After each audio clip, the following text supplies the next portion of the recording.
Pour vous donner un ordre d'idée, on ne possède aujourd'hui plus de 10 000 inscriptions étrusques, alors que pour d'autres langues qui ont subi le même destin, comme l'osque ou l'ombrien, pour l'osque, on n'a que quelques centaines d'inscriptions.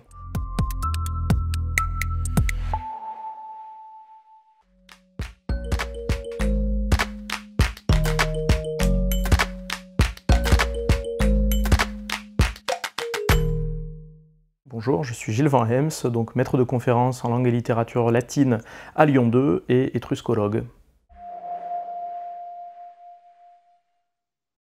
Aujourd'hui, ce que l'on sait des Étrusques, c'est que c'est un peuple qui a vécu en Italie, plus précisément sur un territoire compris, délimité au nord par le cours de l'Arno, à l'est et au sud par le cours du Tibre et à l'ouest par la mer Tyrrhénienne, et qui s'était même installé hors de ses frontières, en Italie, en plaine padane au nord et en Campanie, la région de Naples, au sud, au moins dès le Xe siècle avant Jésus-Christ.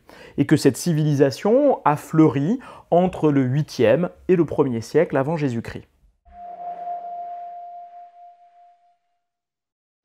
Oui, c'est parce que nous avons à notre disposition toute une série de textes littéraires écrits par des auteurs grecs et latins qui ont côtoyé soit directement ces Étrusques, soit en sont relativement proches chronologiquement, et qui nous ont charrié, si je puis dire, toutes sortes de clichés, certains positifs, mais d'autres, et surtout négatifs, sur ce peuple. Parmi les clichés positifs, on a tout ce qui concerne leur piété, leur grande expertise en matière de rites divinatoires, et du côté négatif, on en a toutes sortes, le plus courant, le plus récurrent, étant celui lié au goût de ce peuple, au prétendu goût de ce peuple, pour la luxure et le luxe, pour une vie de plaisir, une sorte d'hédonisme qui, si on en croit certains auteurs grecs notamment, était systématique, absolu et tel que les Étrusques, au cours de leurs banquets,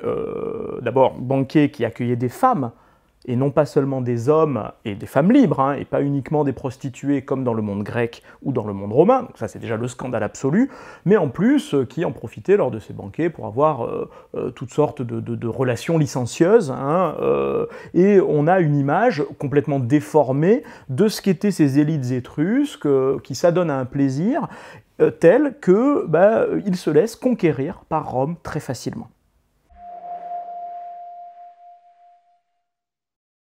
Alors, le travail central de l'historien, c'est évidemment pas forcément de rejeter ces textes qui nous parlent des Étrusques, mais d'essayer de les interpréter à la lumière d'autres sources qui ne sont pas sujettes à suspicion, qui ne sont pas l'objet de suspicion.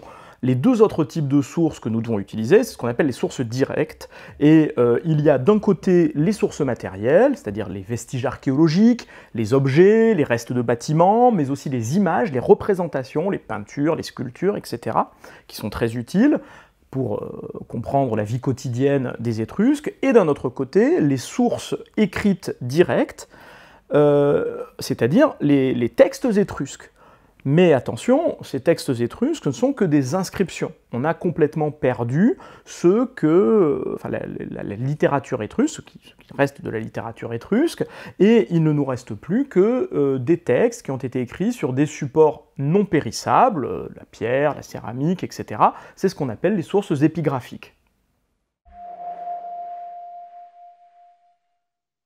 La combinaison, si je puis dire, de toutes ces sources, la critique textuelle, l'étude archéologique et l'étude épigraphique, on est capable de, évidemment, corriger l'image des Étrusques que nous donnent les Romains et les Grecs. Par exemple, un des clichés qui avait cours était que les Étrusques étaient des pirates sans foi ni loi. Et un des textes qui transmet le plus cette idée, c'est un épisode du mythe de Dionysos, qu'on connaît notamment par les hymnes homériques, qui est que ce dieu, alors qu'il était jeune homme, ou jeune dieu, s'est fait enlever sur une plage par des pirates tyrrhéniens, c'est-à-dire pour les Grecs, des pirates étrusques. Et alors évidemment, le dieu ne se laisse pas faire, il les change notamment en dauphins, hein, mais évidemment, donc c'est un texte, enfin une histoire qui nous dit « Oh, regardez comme les Étrusques sont vraiment pas des partenaires commerciaux fiables parce qu'ils nous enlèvent, ils enlèvent le dieu du vin », mais c'est sans doute aussi une manière de nous dire que les Étrusques était un acteur essentiel du commerce du vin.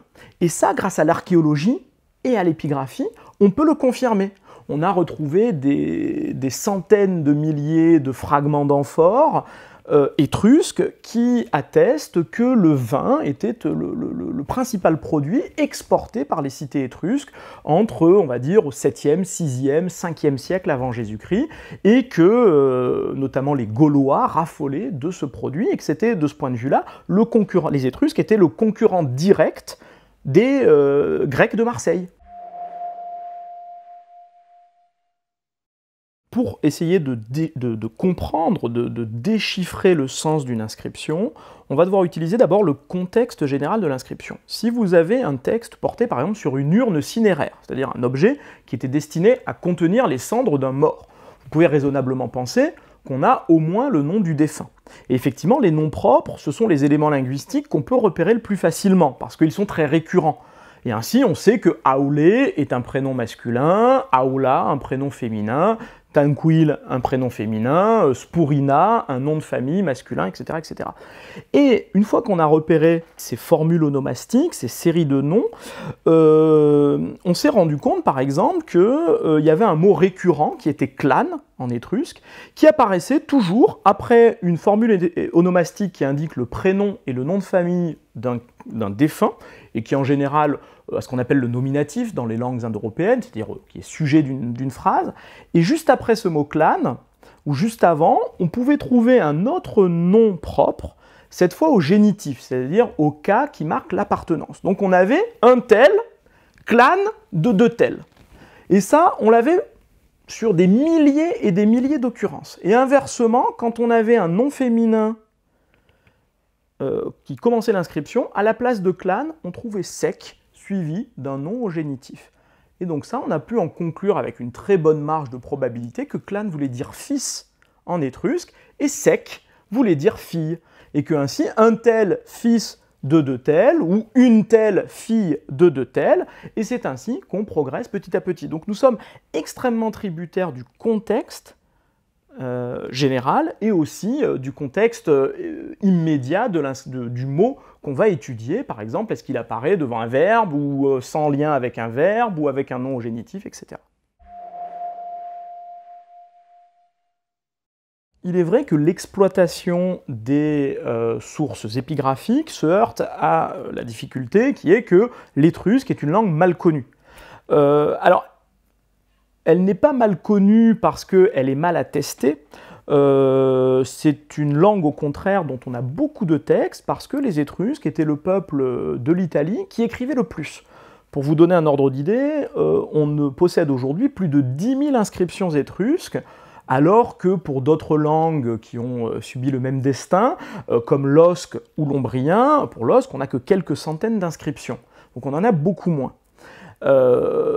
C'est en plus une langue qui s'écrit au moyen d'un alphabet qui a été élaboré par les Étrusques à partir d'un alphabet grec, donc qui se lit parfaitement. Il n'y a pas de problème de déchiffrement de l'étrusque.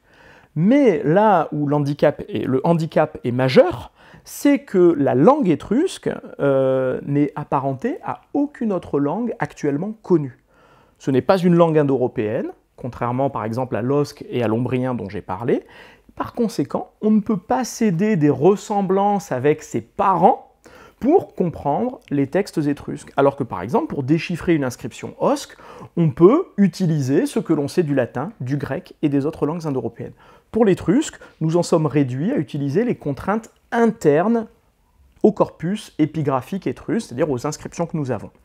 Et donc c'est un travail tout autre qui demande une grande patience. Les progrès sont lents, mais ils sont réguliers, et aussi ça en fait un champ de recherche encore ouvert, ce qui est toujours stimulant quand on est un chercheur.